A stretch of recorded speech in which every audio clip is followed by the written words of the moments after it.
Okay, so this is a gathering of people that are, I believe, interested in supporting the needs of the Boulder County community. My name is Gail. I'm with Longmont Yarn Shop. I know Mary's coming on.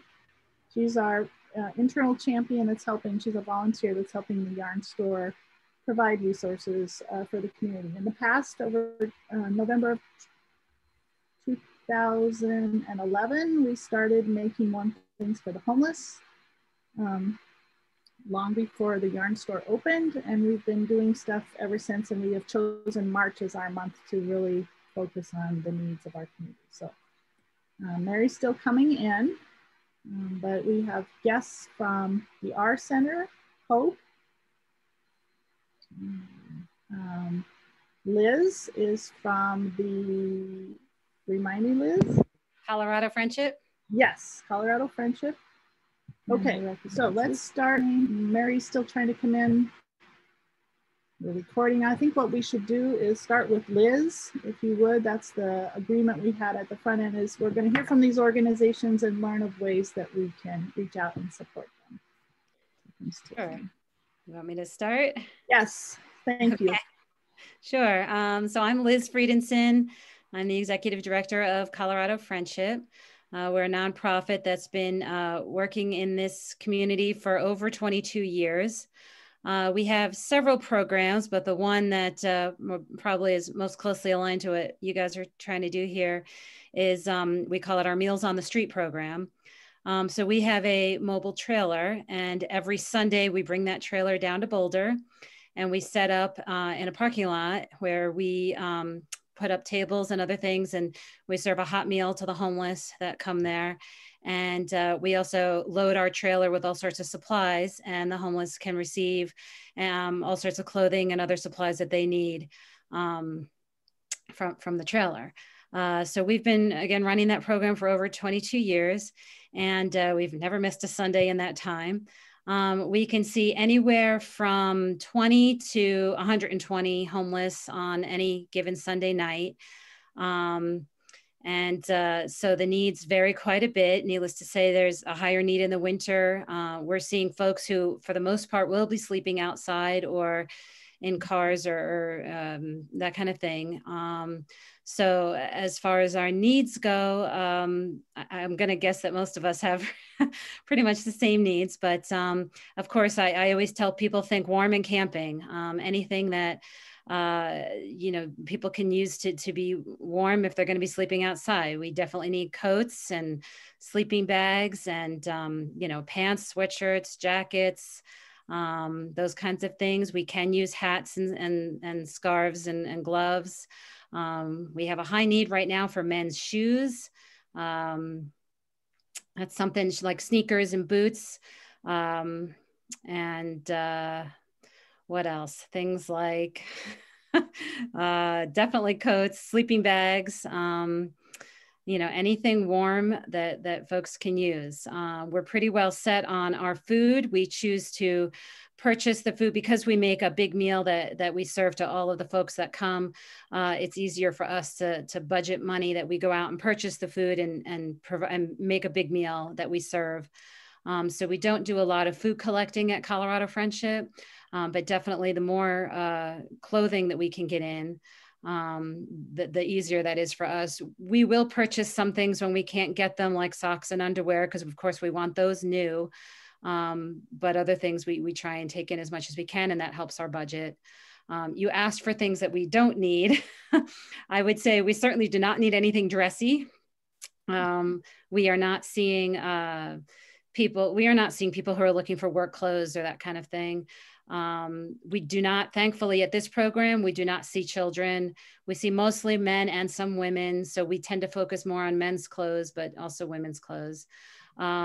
There are some oddities that, like, we find that the folks that come to us will not really take sweaters. So we tend to not collect sweaters, dress pants, dress shoes, all those kinds of things we don't really have a need for. So yeah, pretty much anything warm clothes are hugely helpful. And we really appreciate you giving us this opportunity and to, we work with the community and collect some gear. I don't know, is there, is there more information you'd like, or is that?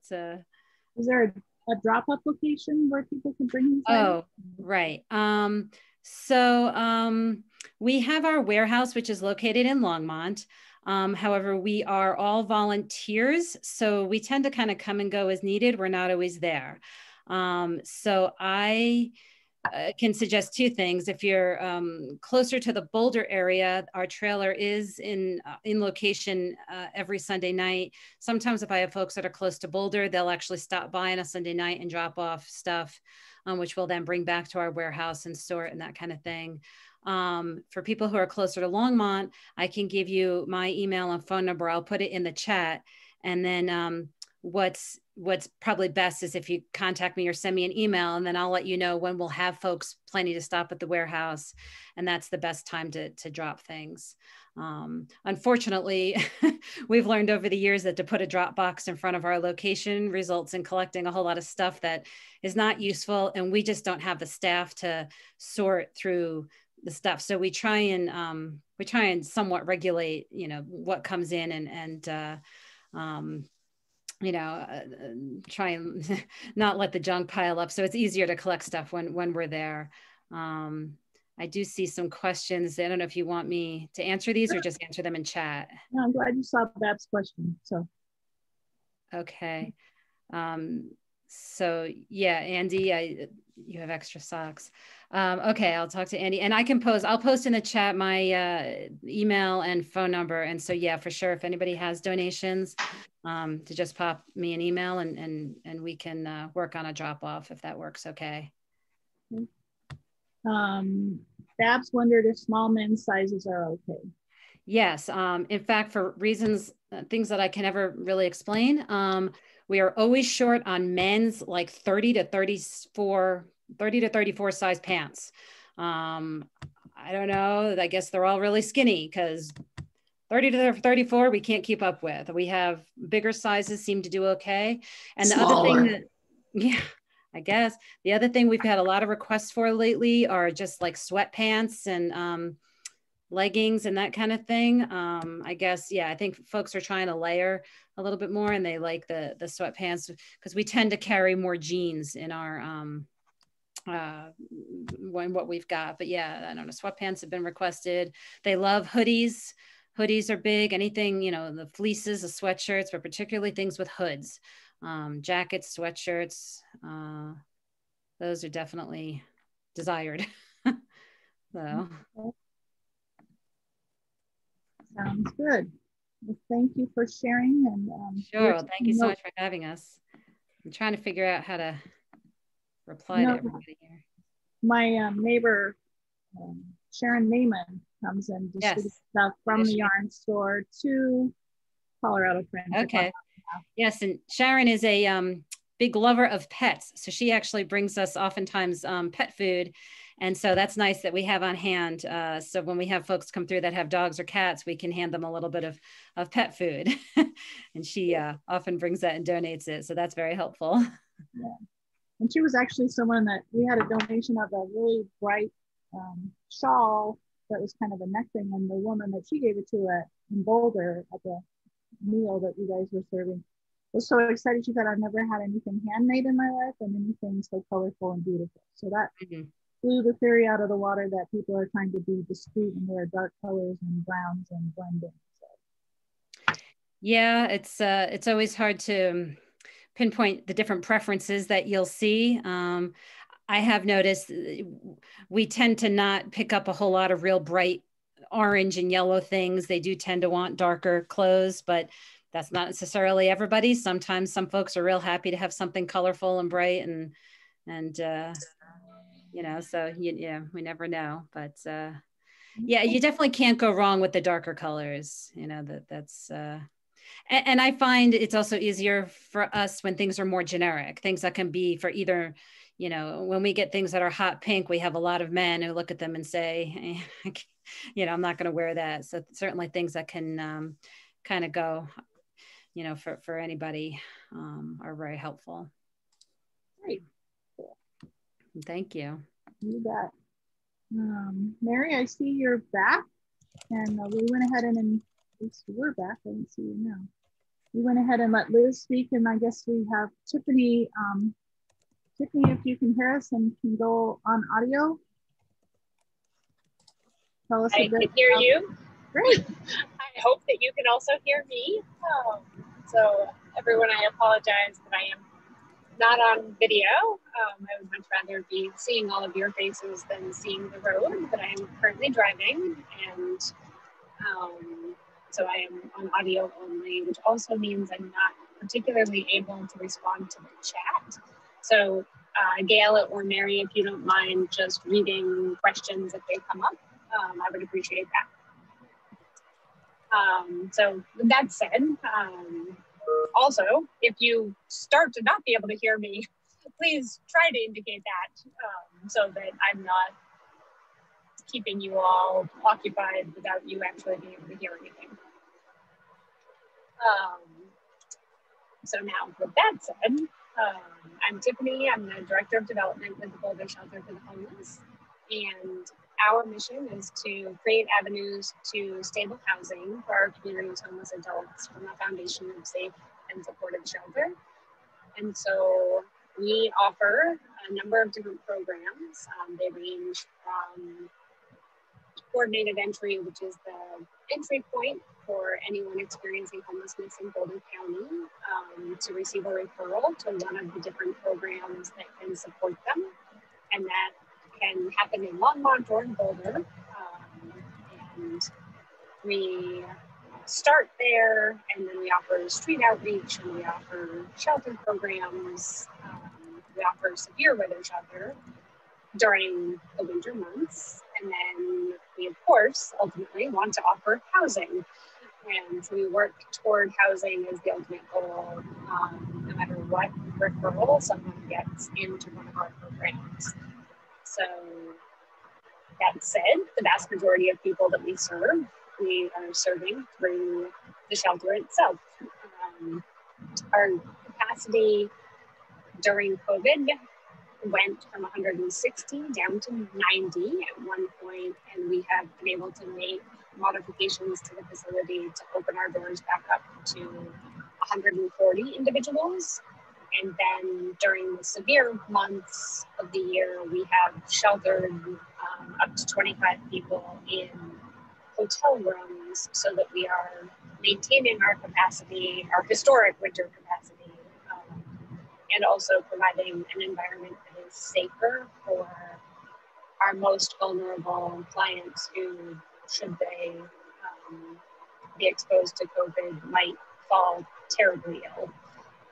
So we have 20 to 25 people on any given night who are staying in the hotel.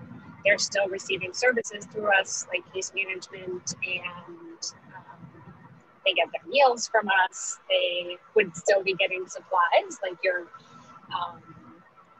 contributions of warm things. They are still unhoused. So they have a place to call home, in the sense that they have a hotel room right now, but that is not a home. And so there's still individuals in need of support, both during the day and in the evening. So we continue to support them as any other client that is unhoused and seeking our services. So that's sort of a breadth of what all we do, in a very small nutshell. And then in terms of our needs, we are a congregate shelter environment, and therefore we, of course, have regular needs because we see different people from one day to the next. We have regular needs for hats and gloves and scarves and warm things that you all are able to make. And we do only serve adults, so like Colorado Friendship, we are not in need of children's size items, so adults only. And I would say at this point, scarves are something that we have in abundance, which is not always the case. But I think we have enough scarves to get us through this winter and maybe next winter with our current supply. So I would say, on the spectrum of things that are warm, but maybe not as needed for our agency, hats and mittens would be more well received than scarves. And that is independent, I will say. Those beautiful shawls that you all have made in the past that our residents have received, the residents who have received them have had similar responses to the story that Gail shared. And I understand it. When I have picked them up in the past from the yarn shop, I have also thought, wow, these are spectacular. So thank you all for the work that you do. It really is beautiful and so greatly appreciated. That both new and homemade factor just really resonates for some individuals in a really special way. And so it adds a feeling of being seen, a feeling of being valued, and a feeling of being, I don't know if normal is really the appropriate term, but it's more typical. At this stage, and particularly in the Boulder area, it feels very comfortable to have something that's homemade and nice and new. So I love that you all continue to hold this event, and I'm greatly appreciative that the shelter continues to be a beneficiary. When I think about the broad spectrum of need for the shelter, so beyond the warm things, because we serve so many different individuals, all personal protective equipment is still something that we need. We are giving out masks all of the time because we require masks. And so we accept donations of any kind of mask. So homemade, regular surgical mask, anything that's available that has been deemed safe by the CDC, we are grateful to. We're also always in need of gloves, since I'm a latex or non-latex glove, and hand sanitizer. So those items remain high commodities for us, because if we don't have them, we do have to spend money on them to ensure that we can have a safe setting. We have also modified our meal system because we're not allowing volunteers in the building right now, just to mitigate risk for the number of different individuals coming in and out of the shelter every day. So we are doing sack meals, which makes it such that we have very different food needs than we typically have. And so donations of anything you might think would go well into a sack lunch are items that we do appreciate in the sense of food donations. But if it would be something you would cook, so a can of beans or something of that sort, and right now that is something we're not able to utilize, and so we're really trying not to fill our limited storage with items that we can't turn around and make use of. So I think that's sort of the spectrum of what we have going on and what we need and some of what we don't. All right, Tiffany, well, I know this is typically not a day that you're at the shelter, and it's great that you could come in through the audio portion of this. So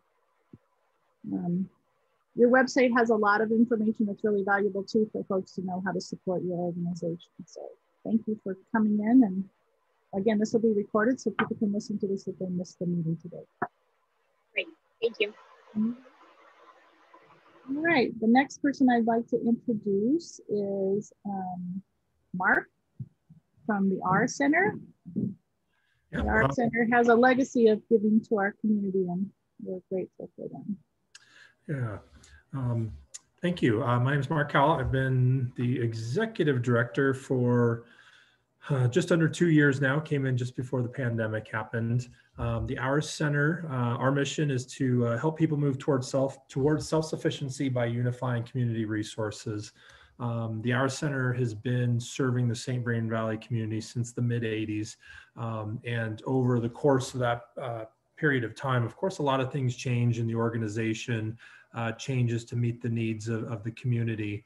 And about 4 to 5 years ago, the organization started to transition to a family resource center, which I think puts us in a unique situation, if you will, when it comes to serving the homeless community.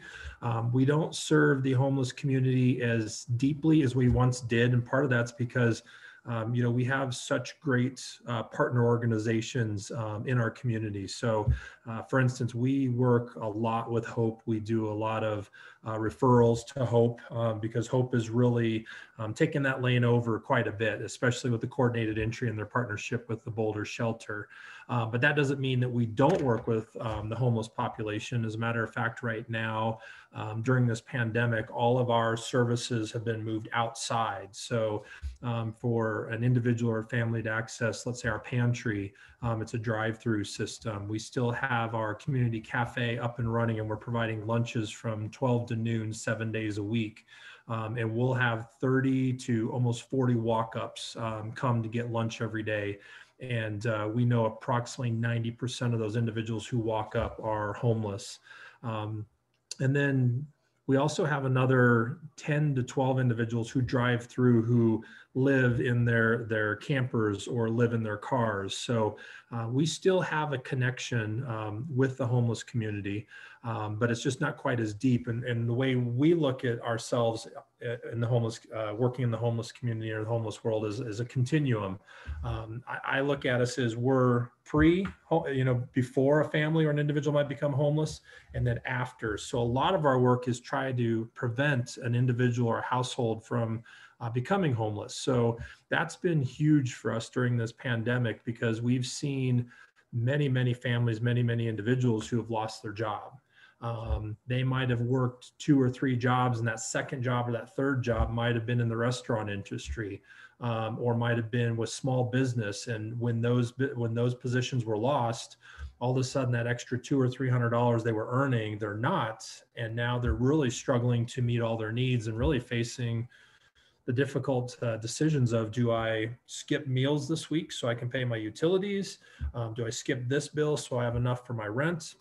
So a lot of the work that we've done in this past year is to help individuals and help households stay as up to date as they can with their rents or their mortgage. We know that, the governor and the federal government has put moratoriums in place for evictions, but eventually those are going to expire. They're going to disappear. And if a household is $5,000, $6,000, $7,000, $8,000 behind, when those moratoriums are lifted, those households, they're not going to come up with $5,000, $6,000, $7,000. If they did, they would have been paying for their rent all along. So we're doing our very best to provide supports wherever we can to help that family keep up until hopefully their job returns. One big thing that we saw as well is when the school district went virtual, a lot of households went from 2 incomes down to 1. Because they might have had a second grader, but they don't have any natural resources close to home. And one of the parents had to give up their job if they couldn't work remotely so they could be home and provide the supervision of their child. So again, a lot of our work is trying to prevent an individual or household from becoming homeless and then having to access the other services of these other great organizations on the call today. And then also, because of the great work the organizations are doing, we have success and individuals get to move into low-income housing or housing that they can better afford. They might have gotten a job and they're moving forward, and we can provide supports to help them get stabilized until they're off and running. And then hopefully, they can stay accessing our services for a long period of time or a short period of time. What we do primarily is resource and referral. So if we don't provide the resource, we know probably who does in the county, and we will hand those individuals off, or I shouldn't say hand them off, but we'll provide a warm handoff to another organization out in the community that we can help provide wraparound services. With the resources that we do provide a hot meal every day. Our community cafe has been open during this whole time. Like I mentioned, we don't do breakfast right now, but we're still doing lunch 7 days a week from 12 to noon. And again, we serve about 30 to 40 walk-up individuals every day and about another 10 to 12 that are living in their vehicles. We also have our food pantry, which is open Monday through Friday, half days. Again, it's a drive-through situation that we have set up, and we may see again throughout the week 10 to 15 individuals who drive through, who are living in their vehicles, pick up some groceries for the week. And actually, we've seen 1 to 3 walk-ups. Homeless individuals come and pick up a box of food. And you know, at this time, it's not something we normally have done in the past, but just because of what's going on in our community, we've tried to remove as many barriers as possible to be as accessible to everyone as possible. And then the biggest thing that we've been providing, again, is that rent assistance, that utility assistance. In 2019, we provided approximately $300,000 to $350,000 in financial assistance. Last year, we provided close to $1.2 million. So people did not fall behind on their rent or have to face a utility shutoff. So for us, you know, we also have a community closet, but we had to close that down during the pandemic because our pantry basically took over the entire first floor of our building.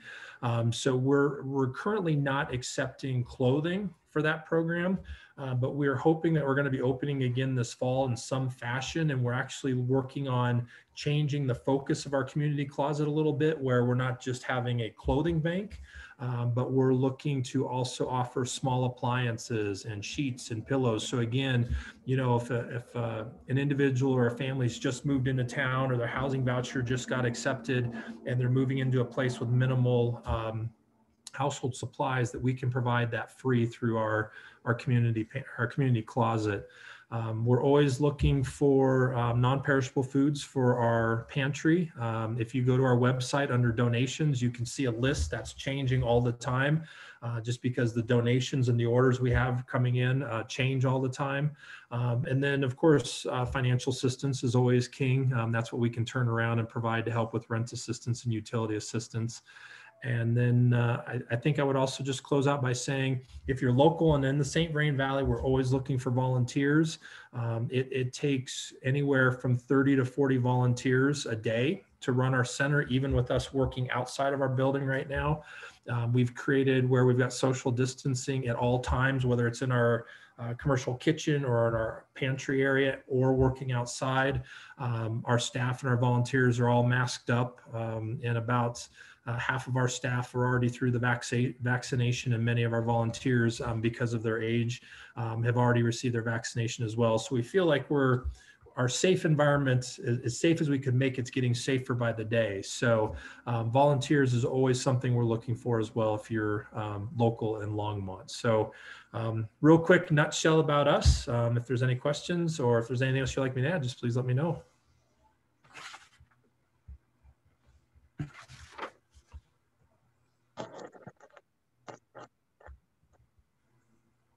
Sorry, I was muted. I don't see any questions, Mark, in the chat specific to your presentation. And of course, if anybody has any questions, please let us get the answer for you. And the Art Center has been a fundamental fixture in our community for many years, so we're glad that you're here. All right, I'm going to remove the spotlight from Mark, and I'm going to look for our friend Andy, who is here from HOPE, Homeless Outreach Providing Encouragement. I love that acronym and that mission. And it says it all. So, Andy, tell us about HOPE. Sure. So my name is Andy. I run our street outreach and our volunteer program at HOPE. I feel like everybody has touched on all the things I was going to talk about already, which is great. We're all working towards the same thing, and we all work together to accomplish that. So HOPE's, we work strictly with the homeless population here in Longmont for now. Our mission really is to get people housed. That's our main mission, is to move people into housing. Short of that, we make sure people have basic needs and try to bring dignity to people that really don't get a whole lot of respect in the community. So from a mission standpoint, that really summarizes it. I'll talk about, right now we have 3 programs. Our 3 main programs, of course, is one of them is street outreach.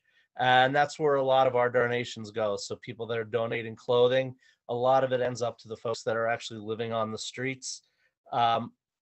Pretty much just to summarize is everything that Liz talked about. Small size jeans, men's jeans especially, size 30 to 34, we can't keep them on our shelves. They just go really quick. Right now, I don't need cotton socks, but we do need wool socks for people so their feet can stay warm. We were blessed earlier this year. Somebody donated over 3,000 pairs of socks to us, which is a tremendous amount of socks to have and to store. So that we've been blessed with abundance this year as far as that goes. I can't complain. It's a good problem to have.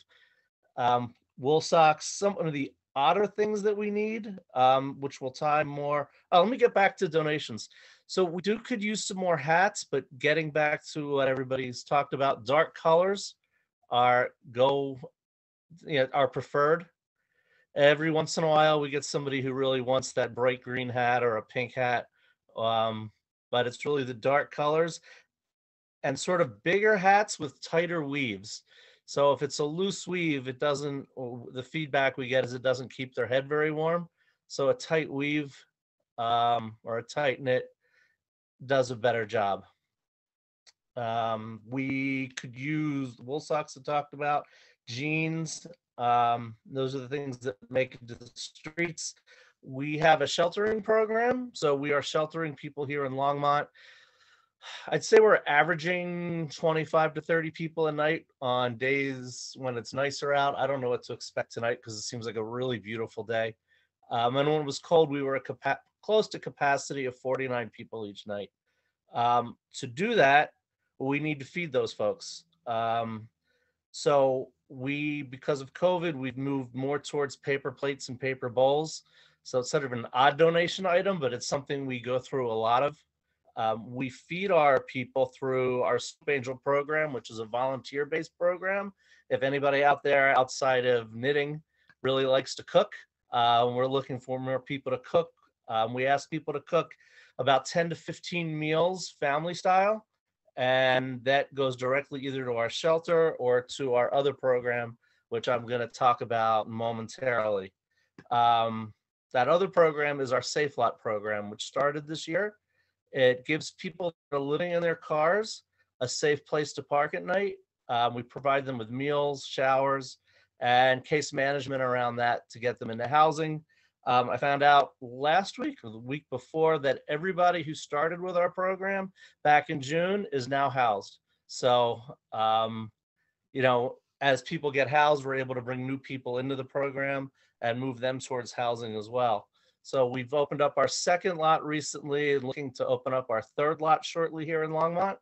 And pretty soon, we're looking to open up a lot in Boulder to expand that program. So we do need people to cook for these programs. So that's a volunteer opportunity for folks. At our shelter, not the Safe Lot, we have remained open. And we're also looking for people to help serve the meals each night. It's about a 2-hour shift and you get to come in. We are as COVID responsible as we can. Everybody's wearing masks. We social distance as much as we can. And so far we've had no problems with COVID at all this year, which is a blessing. We weren't really sure what to expect when this hit last March, but we've been pretty fortunate in that regard as well. And a lot of that is the precautions that we take.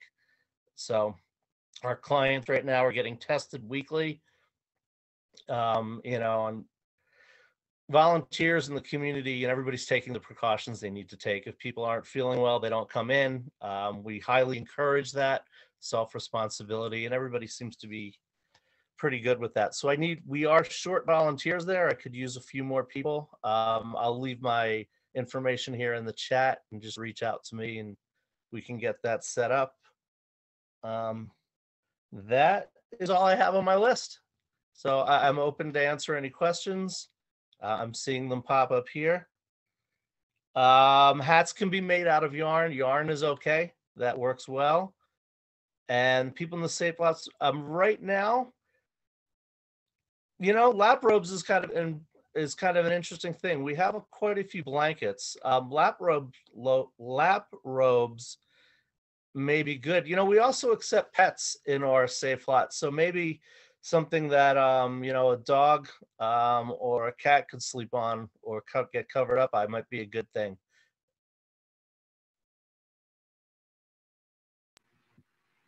This is a great time, folks. We have some really great agencies represented in this hour. So if anyone has some questions they want to ask, this is a great time to get it from our guests. Out there. Well, I've lived in this community since I was 2, and one thing I've noticed as we've grown, we've still continued to keep the heart of Longmont as a focus of our care, and I'm proud to be a citizen in this town because I've met so many people that come into the yarn store with their gifts and their donations for breast cancer during the month of October when we're doing our drive for prosthetic breasts that are knitted or crocheted. Our community always shows up when we're working to make warm things from the homeless. It wasn't just a 1-month initiative. It's a year-round initiative where people are coming in all the time with donations for those less fortunate. So I don't see that ever ending. We just picked March as a very long, cold month that we have picked as the month that we focus on making warm things for the homeless. So it doesn't mean that we are focused only on homeless, but it just seems like that's what we wrapped our arms around at the time. I'd be interested in looking at a slideshow from a ways back of some of the things we did in the past and some of our donations that we've had. If I can make this technology work, we bombed. These are the Girl Scouts making hats. There we go. More Girl Scouts making hats. This is back in 2011. This is when we went downtown on the corner where everybody protests and did our first homeless initiative, and we had some people running through in costume bomb our yarn bombing session. These were some of the things we put out to try to communicate our mission and what we were standing for. This is Sequoia. She's one of our youth that's now a senior in high school who was out there help spreading the word. This is kind of a backwards way of doing things. This is when we went to the museum south of town and yarn bombed their goose with these tags that talk about the homeless needs in our community and problem. This is when we went to the flower bin. No, this is actually Blue Ribbon Farm. They let us yarn bomb their goose on the corner, and we had a lot of people saying, "Did you see that goose has something knitted on it?" It's like, yeah, I wonder how that happened. This is kind of the core group from the initial initiative. That's Jane that used to work at the yarn store, and some of the folks from the senior center and customers that were very involved yarn bombing. We thought yarn bombing was a good way to get the word out. Left Hand let us crawl up on the roof, or they crawled on the roof, and they yarn bombed their goose with a big red hat. Oops, that's me. And then this is the finished yarn bombed goose.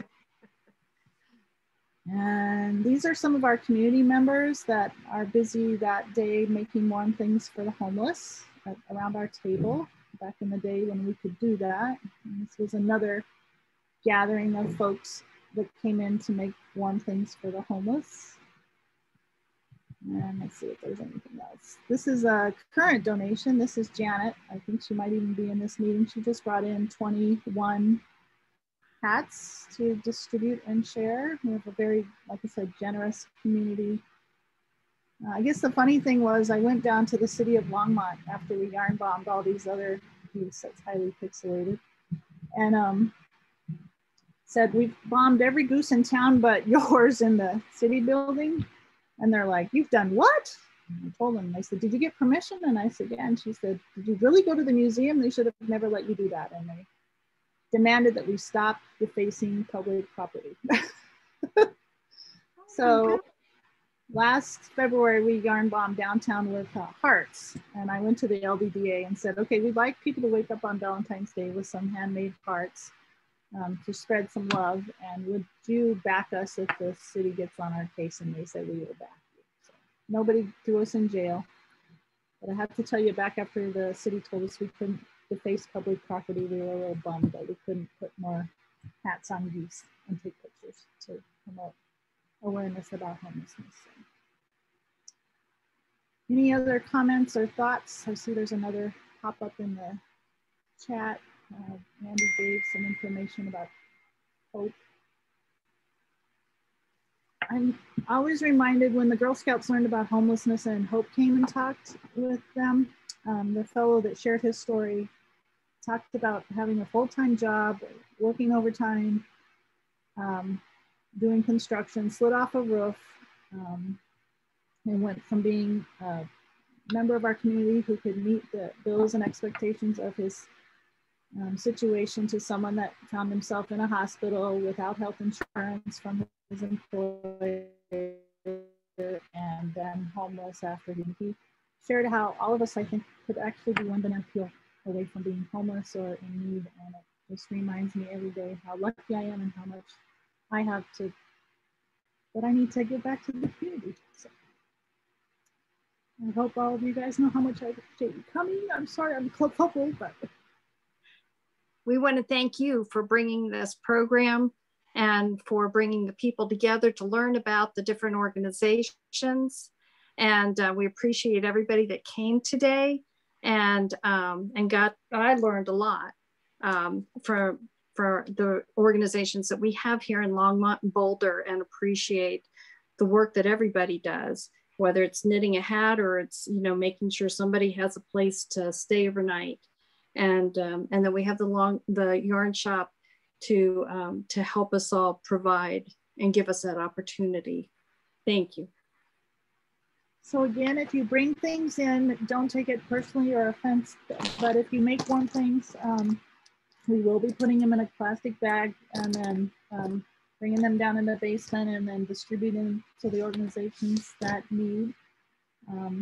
And you can also, as you've learned today, these organizations could use your help in many other ways besides the warm things. And the need isn't just in the month of March, it's year round. So I love you guys for showing up. This is my community, my people here, and the guests that have come to present. Thank you as well. So thank you all.